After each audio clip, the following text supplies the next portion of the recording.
우리가 포럼을 듣거나 아니면 포럼을 할 때가 많죠. 그러면 그 보통 포럼 좀 하시죠 이렇게 얘기를 하면 대부분 이런 얘기를 합니다. 저는 포럼할 게 없습니다 라고 얘기를 합니다. 근데 그 말은 뭐 내가 응답받은 것, 달라진 것 이런 거 잘 모르겠다, 할 말이 없다, 이 말이겠죠. 또 우리가 또 포럼을 듣거나 아니면 간증을 들을 때에 그 자칫하면 이 사람이 열심히 했구나, 그 사람이 뭘 최선을 다했구나, 뭐 이런 거 있죠. 그리고 이 사람이 어떻게 달라졌구나, 이런 걸 보거든요. 근데 그것도 중요합니다만은 우리가 말을 할 것은 뭐냐면 내가 변했다, 내가 이런 응답받았다라는 것을 얘기하는 것이 아니라 나를 구원하신 그리스도, 그리고 생명을 살리는 것이 그리스도더라 라는 거 하는 것 속에 하나님의 능력이 있고 그게 하나님께서 원하시는 일입니다. 그죠? 우리 교 성도분 중에 저한테 이렇게 그 믿음의 고백을 하셨던 분이 계십니다. 저는 지금 당장 응답이 있고 없고 문제가 해결되는 것이 중요한 것이 아니라 내가 오히려 이 일 때문에 내가 하나님을 만난 게 감사하고 내가 구원받은 것이 감사합니다 라는 고백을 제가 하신 분이 있습니다. 근데 저는 그분의 고백이 제 머릿속을, 내 귀를 떠나지가 않아요. 이분이 이런 응답을 받았다, 이런 증거를 얻었다. 물론 증거 얻은 게 있습니다. 그게 아니라 하나님이 하셨구나. 그죠? 자, 바울도 오늘 바울이 세 번째 이제 재판 앞에 서게 되는 겁니다. 아그리빠 왕 앞에 서게 되는 거죠. 근데 바울은요, 처한 환경, 그 다음에 해결을 위하여 변명을 하거나 자기 자신을 말하는 것이 아니라요, 바울은 그 모든 상황을 하나님의 언약을 이루는 하나님의 방법으로 봤어요. 자, 우리 지난주에 봤죠. 바울이 가이사 앞에 상소를 하잖아요. 그죠? 근데 좀 이상하지 않습니까? 대제사장 아나니아, 벨리스 총독 앞에서 내 그때 가이사 앞에 상소하겠습니다 라고 얘기를 안 합니다, 바울이. 왜냐니까 그 사람은 대화가 통하지 않는 사람이에요. 처음에 대제사장 아나니아 같은 경우는 여론 재판을 하려고 했고요. 벨릭스는 성경이 그대로 기록되어 있죠. 뭘요? 바울에게 돈을 얻을까 하여. 근데 이 베니 이번에 바뀐 총독은요, 이제는 뭐가 있냐? 객관적이거든요. 그러니까 바울이 그제서 얘기를 하는 겁니다. 내가 가이사 앞에 상소를 하겠다. 근데 이것은요, 바울이 나는 로마 시민권자니까 내 억울한 거 끝까지 내가 끝까지 법정을 한번 해보겠다라고 했던 것이 아니었다는 게 오늘 본문에 나와요. 자, 보세요. 30절부터 이렇게 되죠. 왕과 총독과 버니게와 그 많은 사람, 그 앉은 사람들이 다 일어나서 물러가 서로 말하되 이 사람은 사형이나 결박을 당할 만한 행위가 없다. 바울은 죄가 없다. 그래서 뭐라고 얘기하죠? 이에 아그리빠가 베스도에게 이르되 이 사람이 만일 가이사에게 상소하지 아니했더라면 오히려 석방되고 문제가 해결됐을까요? 라고 얘기를 해요. 그럼 바울은 이걸 몰랐을까요? 알았을 겁니다. 그런데 왜 가이사 앞에 상소하죠? 바울이 붙잡은 언약이 있습니다. 내가 이제 로마로도 보아야 하리라. 그죠? 내가 예루살렘에서 얘기했던 것처럼 너도 이제 가이사 앞에 서야 하리라 라고 하는 언약이 있었어요. 그래서 하나님께서 나를 애굽으로 그 로마로 데려가시는 하나님의 방법이구나라는 사실을 알았어요. 그럼 쉽게 말하면 무슨 말이죠? 바울은 억울한 일을 스스로 자청해서 그걸 끌고 갑니다. 억울한 죄인의 몸으로.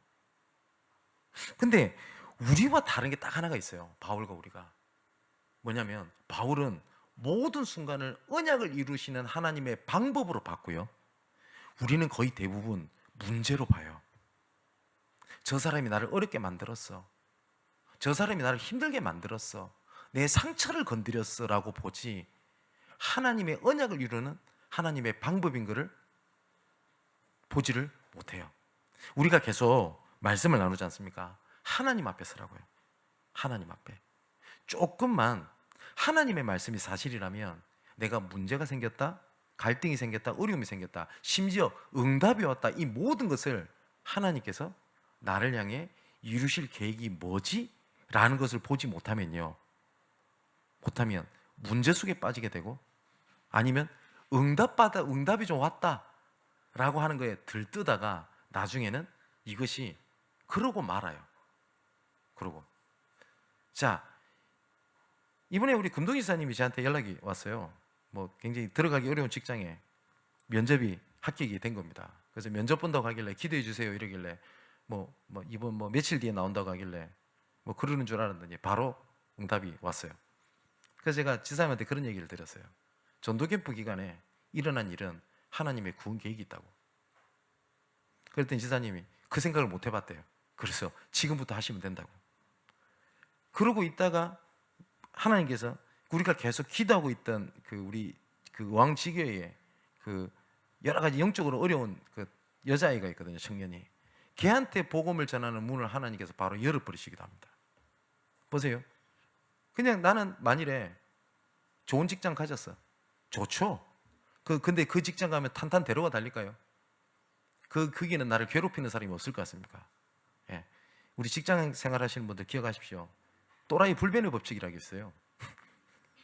내가 어느 또라이가 싫어가지고 직장 옮겼더니 그 비슷한 또라이가 그 직장에 또 있다 안 합니까? 그래서 누가 그러잖아요. 그 또라이가 우리 회사에 없는데요. 그 사람이 나을 수 있다고. 예, 그런 말 안 합니까? 근데 우리는 뭐냐면 좋은 자리에 있다고 응답이라 생각하는데, 근데 바울은 응답 앞에 쓰지 않았어요? 문제 앞에 쓰지 않았어요? 뭐 앞에 섰죠? 하나님의 계획을 이루는 거 앞에 섰어요. 이게 초대교회와 그리고 바울이 세상을 넘어서서 복음으로 현장을 정복하는 게 어디에 있었냐면 외부적인 조직에 있지 않았어요. 뭐냐면 내적인 하나님의 언약이 있었습니다. 하나님께서는 초대교회가 하나님 앞에 설 수밖에 없었던 이유가 있어요. 뭐냐니까 어떤 것으로도 안 되는구나. 오직이었어요. 그때 당시에 믿는 사람들 많았습니다. 그죠? 근데 오직으로 믿는 사람들이 어떻게 됐냐? 마가 다락방에 모였어요. 그때 예수 그리스도를 믿는 사람 굉장히 많았습니다. 물고기 2마리와 보리떡 5개를 먹이실 때는 남자만 5,000명 이렇게 기록되어 있어요. 그럼 대략적으로 15,000명 이상 이렇게 몰려다녔다는 겁니다. 근데 나중에 예수님께서 부활하시고 난 이후에 모였던 사람은 120명이었습니다. 근데 이 120명이 어떻게 했냐? 하나님 앞에 섰어요. 예수님께서 이런 말씀 하셨습니다. 일명 거짓대들 모아놓고 예루살렘과 온 유대와 사마리아와 땅끝까지 이르러 내 증인이 되리라. 이게 피부로 와닿지가 않았을걸요. 피부로 와닿지가 않았어요. 왜냐하면 당장 사마리아는 완전히 원수고요. 지금 가난해서 옆 동네 갈 수 있는 돈도 없는데 땅끝까지 가라? 피부로 와닿았을까요? 저는 와닿지 않았을 거라고 봅니다. 그러면 이렇게 얘기할 수 있죠. 지금 현실이 이런데요. 내 경제가 이런데요. 내 현실 앞에 선 거잖아요.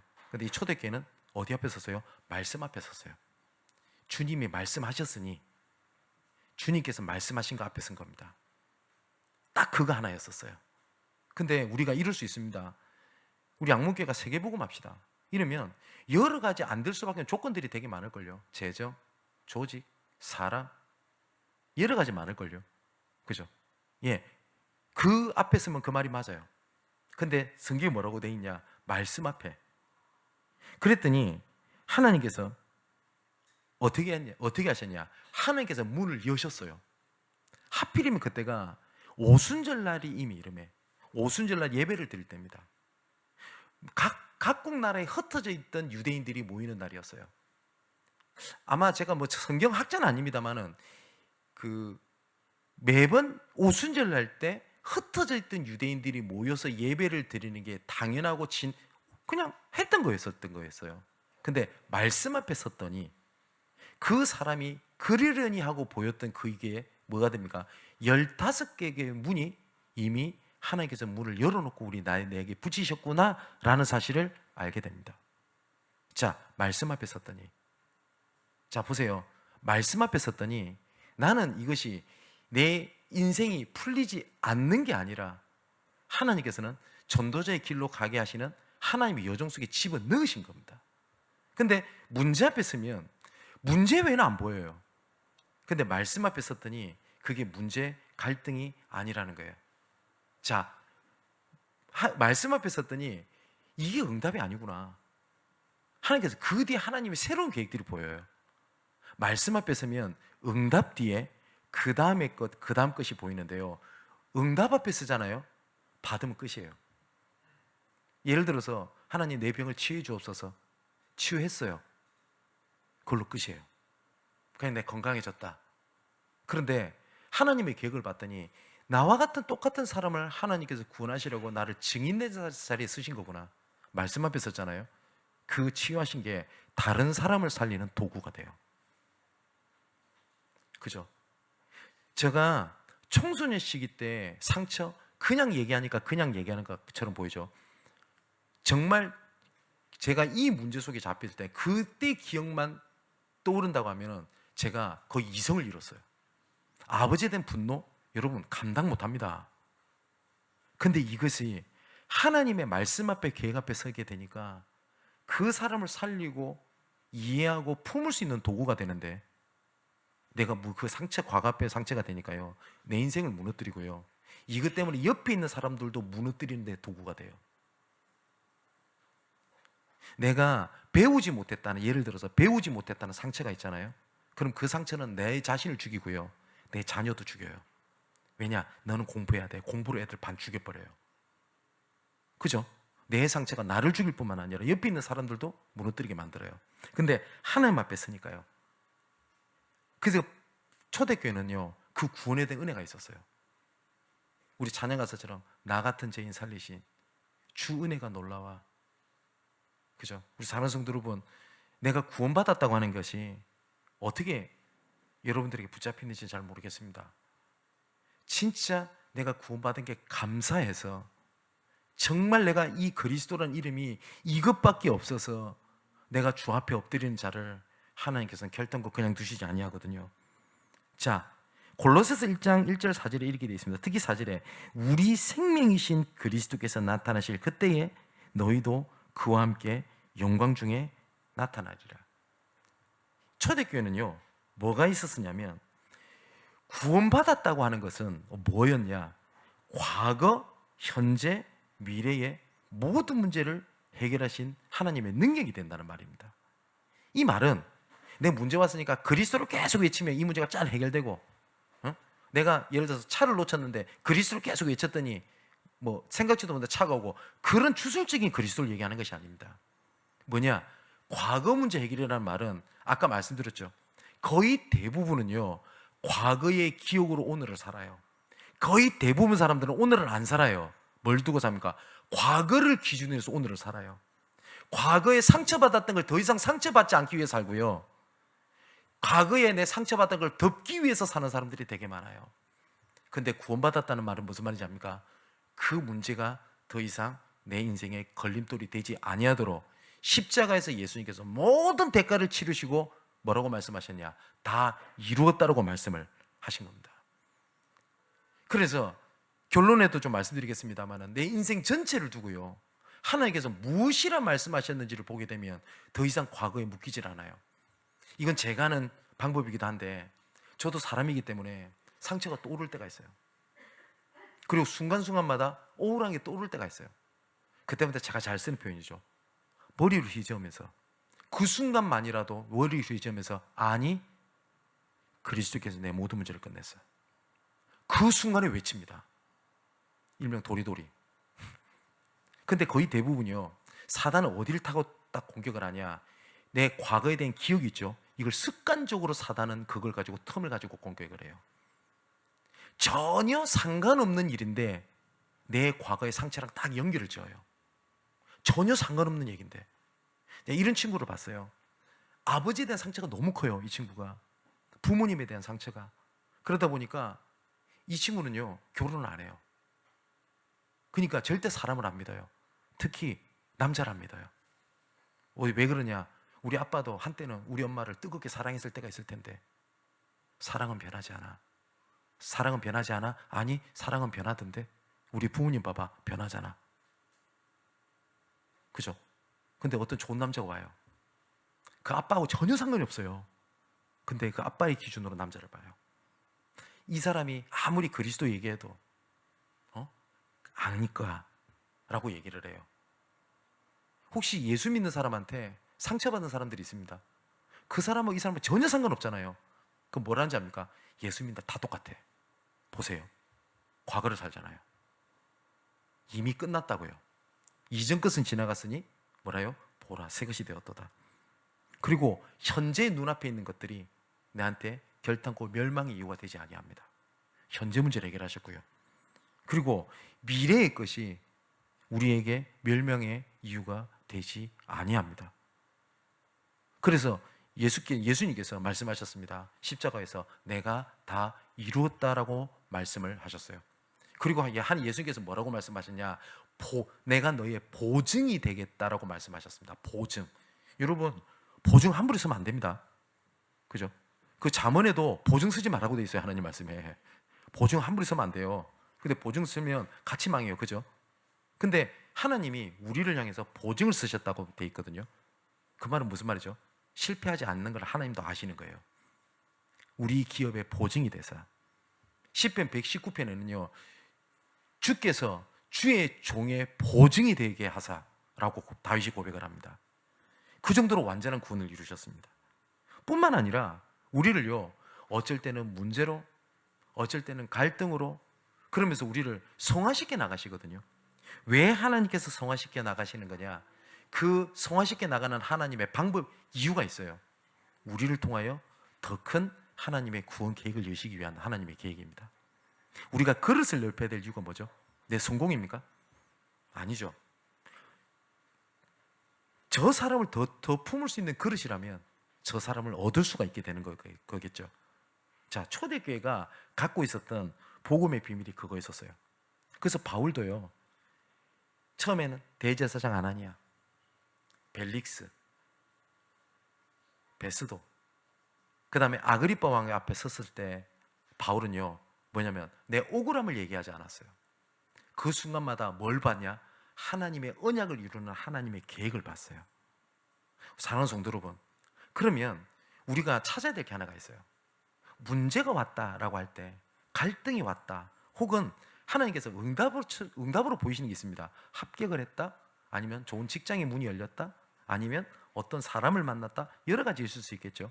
그러면 응답받았다가 아니라 이것을 향한 하나님의 계획을 이루는 하나님의 계획이 뭐지? 라는 것을 보게 되면요, 그 다음에 문들과 그 다음에 응답이 보여요. 근데 그걸 못 보잖아요. 우리 일평생 뭐 해야 되는지 압니까? 문제 해결 뒤치다거리하다 인생 다 보내야 돼요. 예수 믿으면 문제가 안 생깁니까? 생깁니다. 그죠? 바울도 그 얘기를 합니다. 나와 함께 고난 받자. 고난도 있어야 될 것이다 라고 말씀하시거든요. 근데 우리는 이렇게 생각해요. 난 예수 믿는데 왜 자꾸 문제가 나냐? 내가 예수 믿기 이전의 문제는 나를 무너뜨린 이유가 되지만, 내가 하나님의 자녀가 된 이유는요, 그 앞에 문제가 아니라 하나님의 계획을 이루는 하나님의 방법입니다. 자, 그렇다면 참 생명을 얻은 우리에게 하나님이 주신 축복이 있어요. 우리가 생명을 얻었잖아요. 이 생명을 얻었다는 것 중에 가장 큰 축복이 뭔지 아세요? 하나님을 떠나면서 생명을 잃었잖아요. 잃어버린 거지 않습니까? 그리고 그리스도를 통해서 하나님을 만나면서 우리가 새 생명을 얻은 겁니다. 그러면 우리에게 가장 큰 축복은 뭐냐면 나와 함께 하신다는 겁니다. 하나님이. 그것만큼 구원의 축복이 없어요. 나와 함께 하신다는 것. 제가 한번 이런 간증을 드린 적이 있지 않습니까? 저는 젊을 때부터 하나님 은혜로 예수 믿게 되고요, 정말 전도하고 싶어 했고 세계복음 때문에 이렇게 달려오게 됐습니다. 그래서 제가 항상 모토가 있었어요. 세계복음화를 모토였어요. 그리고 저는 원래 청소년 사역자 출신이니까 세계 6억의 청소년을 그리스도의 품으로, 뭐 이런 그 기도 제목을 갖고 있었습니다. 근데 지금은 그 기도 제목이 바뀌었어요. 아마 지금 있는 기도 제목은 영원히 바뀌지 않을 거라고 생각을 합니다. 지금 기도 제목이 뭔지 아세요? 모든 순간마다 하나님을 진짜 믿는 겁니다. 아니 목사님, 그럼 그동안 하나님을 안 믿었단 말입니까? 그 말이 아니고요, 모든 순간마다 하나님의 절대 주권을 인정하고요, 그 가운데 하나님의 절대 계획을 바라보고 그게 절대 언약이 될 때 하나님께서는 아까 제가 얘기했던 6억의 청소년, 237개 나라와 5천 종족, 그 하나님의 언약의 여정을 이끌어 가실 거라고 저는 믿습니다. 그래서 저는 항상 앞에 모든 순간마다 하나님께 기도하는 게 있습니다. 뭐냐면 문제 아니야. 문제 아니야. 이거를 계속 되뇌입니다. 왜냐? 하나님께서 말씀하셨습니다. 내가 너희를 향한 나의 생각을 내가 안 하니 재앙이 아니요 평안이라. 미래와 희망을 주는 것이라. 다른 사람이 얘기했다면 무시해도 되겠지만 전능하신 하나님께서, 나를 구원하신 아버지께서, 나와 함께 계신 주의 성령께서 뭐라고 말씀하셨냐? 제 문제 아니야. 미래와 희망을 주는 것이야 라고 말씀했다고 하면 내 앞길이 완전히 죽어가는 것 같고 숨이 꼴딱꼴딱 넘어가는 것 같고 모든 게 다 무너져가는 것 같아도 저는 여호와의 말씀이 저는 맞다고 저는 믿습니다. 저는 그걸 믿는 겁니다. 자, 어느 정도까지 하나님께서 함께 계시다고 약속하셨냐? 요한복음 14장 16절 18절을 보니까요, 내가 아버지께 구하겠으니 그가 또 다른 보혜사를 너에게 주사 영원토록 너희와 함께 있게 하리니 그는 진리의 영이라 세상은 그 능히 그를 받지 못하나니 이는 그를 보지도 못하고 알지도 못함이라. 그러나 너희는 그를 아나니 그는 너희와 함께 거하시며 또 너희 속에 계심이라. 내가 너희를 고아와 같이 버려두지 아니하고 너희에게로 오리라. 예수님께서 약속하셨습니다. 영원토록 너희 마음속에 고아같이 버려두지 않겠다. 또 26, 27절에 보니까 보혜사 곧 아버지께서 내 이름으로 보내실 성령 그가 너희에게 모든 것을 가르치고 내가 너희에게 말한 모든 것을 생각나게 하시리라. 평안을 너희에게 끼쳐노니 곧 나의 평안을 너희에게 주노라. 내가 너희에게 주는 것은 세상이 주는 것 같이 아니하리라. 너희는 마음에 근심하지도 말고 두려워하지도 말라. 여기에 예수님께서 뭐라고 하냐면 평안해라 라고 말씀을 하시기 전에 이 말씀을 하세요. 내가 보혜사 성령을 너에게 주사 모든 것을 가르치게 하시리라. 그러면서 뭐라고 말씀하셨냐? 평안을 너희에게 주노라. 그러면 예수님께서 성령으로 함께 계실 때 이미 우리에게 평안은 주어진 거예요. 예수님께서 부활하셨을 때 여자들이 먼저 예수님 무덤에 찾아갑니다. 그랬더니 예수님의 시체가 없어요. 근데 분명히 예수님께 그 전에 부활하실 걸 약속하셨거든요. 근데 그 여자들 안 믿었던 거죠. 근데 예수님이 짠하고 나타나셨습니다. 그럼 뭐라고 물으셨는지 아세요? 평안하냐? 라고 물으셨어요. 그러면 분명히 그 앞에 있는 마리아 이런 여자들이 예수님 무덤 앞에서 예수님 그 가짜구나, 거짓말이네 라고 생각하지 않았을 거예요. 믿었을 거예요. 분명히 믿었을 거예요. 근데 오직이 아니었어요. 그러니까 두려웠던 거예요. 힘들었던 거예요. 그래서 예수님이 묻습니다. 평안하냐? 무덤 앞에 섰던 두 여자에게 예수님께서 지금도 물어보십니다. 평안하냐? 여러분 어떠십니까?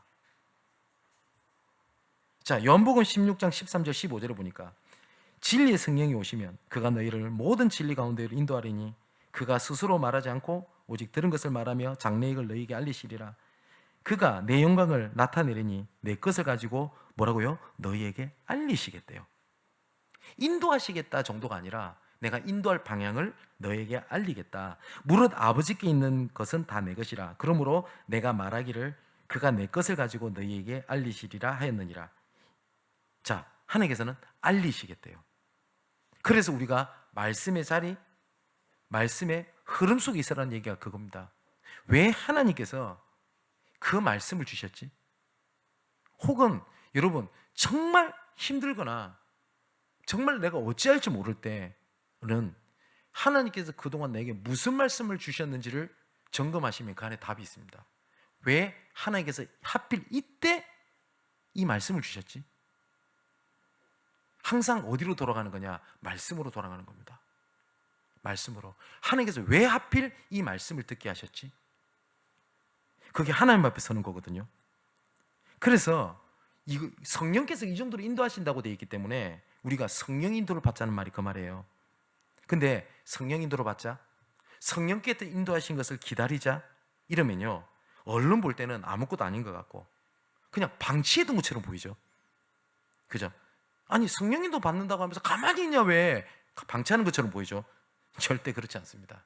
그래서 초대교회는요, 어떻게 했냐? 하나님 앞에 엎드리는 일을 먼저 했지 무슨 일을 먼저 하지 않았어요. 자, 이 똑같은 일이 사도행전 13장에 나옵니다. 선교사를 파송하게 되죠. 분명히 선교사는 임병을 받게 됩니다. 그런데 이 사람들이 뭐 하죠? 주를 섬겨 금식할 때에, 아니 지금 선교 나가려고 하면 예를 들어 건강식 챙겨 드세요, 체력 준비해야 돼요, 이래야 될 거 아닙니까? 금식했다니까요. 왜냐? 성령님도 받으려고요. 우리 양문교회가 저는 그리 되기를 소망합니다. 여러 가지 갈등이 생겼다, 그 갈등을 해결하려고 몸부림치는 것이 아니라 초대교회처럼 하나님 앞에 엎드리기를 소망합니다. 그리고 하나님 앞에 서게 되기를 주님의 이름으로 축원을 드립니다. 베드로전서 2장 9절 10절에도 보니까 우리를 뭐라고 부르셨냐? 택하신 족속, 왕같은 제사장, 거룩한 나라요, 그의 소유된 백성이라고 부르셨습니다. 그리고 10절에 이렇게 되세요. 너희가 전에는 백성이 아니더니, 근데 이제는 하나님의 백성이요, 그전에는 긍휼을 얻지 못하였더니 이제는 긍휼을 얻은 자로 하나님께서 우리를 부르셨어요. 그래서 하나님께서 함께 하신다는 말이 그 말입니다. 하나님께서 함께 하시는 것을 이제 우리가 성령님도 받는다고 하는 건데, 조금만요. 여러분 한번 생각해 보십시다. 제가 이런 생각을 참 많이 했어요. 제가 생각이 굉장히 부정적인 사람입니다, 원래. 그래서 제가 굉장히 비관론자였어요. 어떤 조그마한 문제가 생기잖아요. 그럼 제 머릿속에는 완벽하게 안 좋은 쪽으로 가는 마스터 플랜을 머릿속에 다 그리고 있어요. 생각이 잡혀요. 그 상처가 오래 갑니다. 그죠? 어느 날 말씀을 듣다가 저한테 이 생각이 들었어요. 내가 하나님 앞에 1시간도 엎드리지 못하면서 사단이 가져둔 생각은 1년, 10년을 제가 갖고 있는 거예요. 제가 말씀을 듣다가 그때 어떤 생각이 들었냐면, 저는 이걸 하나님 앞에 죄라고 생각해 본 적이 없었어요. 아, 내가 하나님 앞에 진짜 지금까지 하나님 앞에 죄인이었구나, 죄악이었구나. 이게 하나님 앞에 단 1시간도 엎드리지 못하면서 다른 사람이 나한테 어떻게 했어? 이건 10년, 20년을 갖고 있는 거예요, 제가. 여러분 어떻습니까? 그래서 하나님께서 우리에게 주신 것이 뭐냐면 기도입니다. 왜냐하면 이 사단은요, 계속 그걸 파고 공격합니다. 그래서 하나님 앞에 서지 못하게 만듭니다. 왜냐? 하나님 앞에 서면 그 다음에 하나님의 구원 계획을 찾아가기 때문에 이 사단은 하나님 앞에 서지 못하도록 만들어요. 그래서 마가복음 9장 14절에서 29절에 보니까 예수님께서 이런 얘기를 합니다. 기도 외에 다른 것으로는 이런 종류가 나갈 수 없느니라. 흑암에 잡힌 걸 두고 얘기를 합니다. 열심히 최선을, 마음을 굳건히 잡고 다 해봤겠죠. 근데 예수님께서 뭐라고 말하세요? 기도 외에 다른 것으로는 이런 종류가 나갈 수가 없느니라 라고 되어 있습니다. 우리 교회가 새벽에도 기도하고, 수요일도 말씀을 듣고, 금요일도 말씀을 듣고, 또한 주일에도 계속 예배를 드리고, 이런 것들이 그냥 지나가는 것처럼 보이죠? 아니요. 먼저 강한 자를 결박시키는 하나님의 은혜입니다. 여러분, 처음에 내가 말씀을 듣지 않으면요, 처음에는요, 말씀 듣다가 갈급합니다. 걱정도 됩니다. 나중에는 어떻게 바뀌는지 아세요? 예배를, 말씀을 안 듣는 게 편해져요. 나중에는 급하게 가면은 말씀을 듣는 게 불편해져 버려요. 사단은 그렇게 만들어요. 근데 내가 말씀을 드려야 되겠다, 그리고 내가 기도해야 되겠는데, 내가 예배를 드려야 되겠는데 라고 하는 마음을 들 때 있죠. 그때가 하나님이 부르시는 시간표예요. 그때가 언젠간 되겠지. 나중에는 어떻게 된다고요? 편해진다고요. 옆에서 그런 사람 많이 못 보셨어요? 그렇게 예배 중심을 드리던 애가 예배 같이 드리자고 하면은 그걸 그렇게 불편해해요. 영적으로 그렇게 무너져 버리게 되는 거예요. 자, 그래서 로마서 15장 4절에 보니까 무엇이든지 전에 기록된 바는 우리의 교훈을 위하여 기록된 것이니 우리로 하여금 인내로 또는 성경의 위로로 소망을 가지게 하려 함이니라. 그래서 하나님께서 새 생명 얻은 우리에게 함께 계시고, 기도에 응답을 하시고, 또한 말씀을 통하여 우리를 인내로 소망을 가지도록 하셨다라고 되어 있습니다. 자, 그럼 오늘 바울을 한번 잘 보겠습니다. 바울이 오늘 세 번째 변론이에요. 이제 아그리빠 왕 앞에서 재판을 받게 되는 겁니다. 근데 이 바울이요, 참 지혜로웠다라는 생각이 많이 들어요. 뭐냐니까 이 바울이요, 아마 전도학교 때 좀 말씀을 좀 드릴 건데 우리 계속 말씀해, 사랑 계획표를 갖고 있던 게 확실해요. 이 아그리빠 왕이 어떤 사람이라는 걸 너무너무 잘 알고 있었어요. 그리고 이 벨릭스가 어떤 사람, 이걸 너무너무 잘 알았어요. 오늘 본문에 보니까 아그리빠 왕이 묻습니다. 왕이시여, 선지자를 믿습니까? 믿는 줄 제가 압니다 라고 얘기를 해요. 이 아그리빠가, 그리고 이 벨릭스 총독의 와이프가 유대인이었다는 것도 바울이 알고 있거든요. 이런 걸 봐서는 바울이요, 너무 그 사람과 상황을 너무너무 잘 알아요. 유대인이 왜 이렇게 내한테 대하는지, 이 재판이 분위기가 어떤지, 이런 걸 너무너무 잘 알아요. 그런데 우리가 잘 보세요. 우리가 똑같아요. 내가 하고 있는 업 있죠, 너무 잘 알죠. 잘 아는 게 하나님의 방향을 맞춰지게 되면 그게 하나님의 배경과 발판이 되는데요, 이게 하나님의 계획 바깥에 있으면 잘 안다고 하는 것이 성령 인도를 받는 걸 제한시킵니다. 어디 미국을 가잖아요. 미국을 너무 잘 알아요. 한 20, 30년 살았어요. 너무 미국을 잘 안다는 게 미국 복음의 걸림돌이라는 생각을 못해요. 제가 한번 간증 안 드렸나요? 스페인에 처음으로 제가 전도 캠프를 진행하러 갔어요. 근데 스페인은 낮에 낮잠을 잡니다. 이거는 법적으로 정돼 있어요. 시에스타라고 해가지고 그 시간에는요 건드리면 안 돼요. 공무원도 다 자요. 그러다 보니까 그 나라는요 저녁 식사가 보통 9시, 10시 이래요. 저녁 8시 식당 가면은 식당에 문이 닫혀 있어요. 낮 시간에 다 자요. 길거리에 아무도 없어요. 근데 스페인에 전도 캠프로 가서 사역해야 될 시간이 딱 그 시간밖에 없어요. 난리가 났어요. 뭐 알고 그리 준비한 것도 아니었습니다. 처음으로 스페인을 갔는데 우리 팀들이 모든 불신앙말 다 왔어요. 이 시간에는 그 나라 대통령 총리도 건드리면 안 되는 시간이야. 근데 이 시간에 전도하면 되겠어? 첫 번째. 두 번째, 통역자 없잖아. 언어가 없어도 되겠어? 두 번째였어요. 세 번째, 얼마나 스페인 사람들이 교만한 줄 아냐? 동양인을 얼마나 무시하는 줄 아냐? 맞거든요. 세 번째, 다 안 되는 조건도만 쫙 얘기했었어요. 자, 근데 희한하죠. 그때 같이 갔던 사람들이 그 문제 갈등 앞에 서는 것이 아니라 왜 하나님께서 하필이면 이때 이 시간에 이 현장 앞에 서게 하셨냐? 말씀을 붙잡은 겁니다. 그리고 현장을 2박 3일을 움직였어요. 그때 되겠냐라고 말했던 모든 스페인 현지의 목사님, 장로님들이 입을 닫을 만큼 하나님께서 그때 증거를 주셨어요. 저는 잊지를 못합니다. 바울이 아그리빠 왕을 잘 알기 때문에 아그리빠 왕을 잘 아는 것을 활용해서 내 문제를 해결할 수도 있었을 거예요. 그죠? 근데 바울은 그렇게 하지 않고 뭐요? 그 잘 아는 것이 하나님의 계획을 이루는 방향으로 맞췄지 자기 문제를 위한 것으로 맞춰지지를 않았어요. 자, 그러니까 오늘 보세요.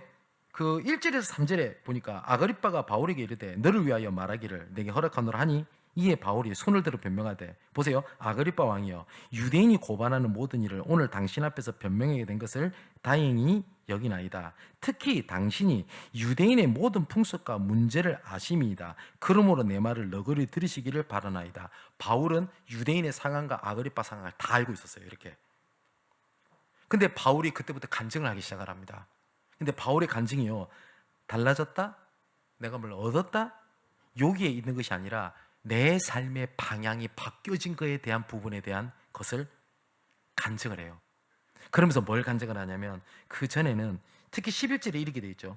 또 모든 회당에서 여러 번 형벌하여 강제로 모독하는 말을 하게 하고 그들에 대하여 심히 격분하여 외국의 성까지 가서 박해하였고, 이게 바울이 이전의 상태였어요. 그런데 나중에 어떻게 바뀌냐? 하나님의 복음을 전하는 자로 내가 이렇게 방향이 바뀌어 있다라는 것을 간증을 해요. 내가 예수 믿고 병이 나았습니다 라는 것을 간증하지 않았어요. 아마 이때 바울이 고린도후서 12장에 보면 육체의 가시, 사단의 가시라고 말하는 그 질병을 갖고 있을 때가 확실합니다. 왜냐? 바울이 순교할 때까지 그 문제 해결 안 됐으니까. 근데 예수 믿고 병도 안 났어요. 그때 이 문제를 간지려고 보는 학자들이 많다고 얘기를 합니다. 그런데 자기는 달라진 걸 간증하지 않았어요. 뭘 간증했죠? 내가 이랬던 방향이 내가 주를 위한 방향으로 바뀌었습니다 라는 거였어요. 이것이 바울에게 얼마나 영적인 자산이었는지 아세요? 얼마나 자산이었냐? 온갖 요리 듣습니다. 베스도가 이렇게 얘기를 해요. 야, 바울아, 니 미쳤구나. 그 말이 바울이 정신 돌았다 이 말이 아니죠. 바울의 배경을 너무너무 베스도 잘 알아요. 너 가말리아 문화생 출신이잖아. 너 로마 시민권자잖아. 너 유대인이잖아. 율법학자잖아. 그냥 그렇게 있어도 너 잘 될 건데 왜 예수 믿고 스스로 이렇게 고난을 당하고 왜 어려움 당하냐? 그 얘기잖아요. 그때 바울이 얼마만큼 배경인지 아세요? 얼마만큼? 내가 이 갇힌 거 외에는 여러분들이 당신이 나와 같이 되기를 원합니다. 내가 그걸 하나님 앞에 간구합니다. 라고 얘기를 해요. 근데 바울이 곳곳마다 그것을 표현을 하거든요. 나를 본받아라 라는 얘기를 곳곳에 합니다. 고린도전서 4장 16절에 얘기를 하고요. 고린도전서 11장 1절에도 얘기를 합니다. 나를 본받는 자가 되라. 그리고 빌립보서 3장 17절에도 형제들아 너희는 나를 본받으라 라고 얘기를 하거든요. 전 죽으나 깨어나도 여기 계신 성도분들에게 여러분 저를 본받으십시오라고 말을 못하겠습니다. 근데 저는 바울이 나를 본받으라고 했는 것이 바울의 인격, 바울의 성품, 이런 걸 도덕적인 거 이런 걸 얘기하지 않았던 것 같습니다. 오늘 아그리빠 앞에서 나와 같이 되기를 원하나이다 라고 얘기를 했던 것은 그때 당시에 바울의 이런 그런 부분들이 나타내는 상황이 아니었죠. 사랑하는 여러분, 성도 여러분, 여러분들에게, 우리 랩런트들에게, 내 자녀에게 내처럼 닮아라 라고 할 때 내 행동을 말하는 게 아니고요, 내가 가진 언약, 내가 가진 복음에 대한 확신, 그 자부심, 그 자존심을 갖고 계십니까? 아니면 나는 항상 부족해, 그걸 갖고 계십니까? 하나님께서는 우리를 얼마만큼 귀중하게 보시냐? 거룩하고 흠이 없게 보신다고 되어 있습니다. 하나님 보실 때는요, 우리를요, 정죄하지 않는다고 되어 있거든요. 정죄. 하나님께서 우리를 정죄하지 않으신대요. 하나님께서 우리를 보실 때 우리 행위가 아니라 우리 존재 자체를요, 그렇게 완전하게 보세요. 근데 사단은요, 그 자존심을 못 가지게 만들어요. 그래서 자꾸 다른 걸 기준으로 하나님 앞에 선 내가 아니라 내 문제, 내 갈등, 내 수준 앞에 선 나를 보니 나는 항상 부족한 거예요. 제가 어떤 친구를 만났어요. 저 예원교회에서 제가 특강을 진행할 때였는데 어떤 친구가 왔어요. 지나가다 왔대요. 그 웃기죠? 그래서 앉아 있는데 이 친구가 알고 봤더니 무속인 딸이에요. 무속인 딸이에요. 근데 교회를 다니더라고요. 교회를 다니다가 지나가다 보니까 세미나가 있다고 하니까 들어왔대요. 그 저한테 상담을 좀 하자고 해서 앉아서 얘기를 하는데 한 30여 분 이 친구 얘기를 들었어요. 근데 이 친구가 계속 반복해서 하는 말이 있어요. 뭐냐면 나는 믿음이 없어서, 나는 무당 딸이라서, 그래서 나는 어쩔 수 영적 문제가 많은 배경에서 태어나서, 나는 우상 배경에서 태어나서 자꾸 그 얘기를 계속해요. 그래서 제가 듣다가 제가 이 말을 끊어서 미안한데, 내 말 끊어서 미안한데 너 하나만 기억하고 들어가자. 너는 무속인 딸이 아니라 너는 하나님의 자녀야. 그런데 너는 네 입에서 나는 무속인 딸이고 우상 배경이고 뭐가 어떻고 그 앞에서 너를 얘기했지, 하나님께서는 너는 내 자녀야. 내가 너를 낳았다. 고통과 내가 너를 낳았다.